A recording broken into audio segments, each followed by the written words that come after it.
How much effect do you think that medium has in how young dudes are thinking today?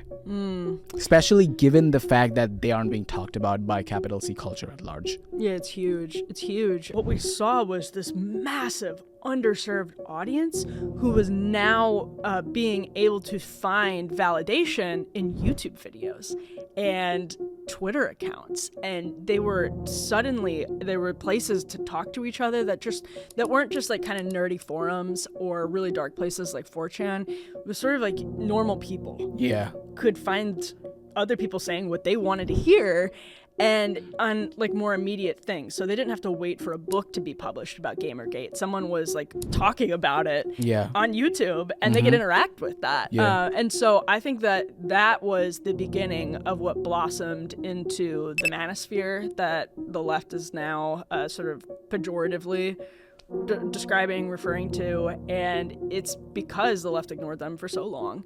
And I think it's great that men have their own language. Portnoy was huge in this, and he's not even really a primarily political figure, but he saw like culturally, politically, what was happening to men. Like one of the more fundamental articles written was the coining of the term Barstool conservative. Yes, Matthew and Walther. I felt like I was being described in an article, and I was like, yeah, that's actually true, because I live in a city, I do these things, while at the same time I kind of don't relate to all things corporate garbossy culture. But you're not with the religious right on abortion. No. Aesthetically, right? We are friends, but like I don't share majority of my opinions with them. However, at the same time, when I hang out with my New York friends, they are chill with all things pronoun culture and woke stuff. And I'm like, okay, that's a little too much. I just want to chill out and watch sports. Yeah, it's interesting because even as you were saying that, I'm thinking to myself that George W. Bush's compassionate conservatism did steamroll the kind of Pat Buchanan moment.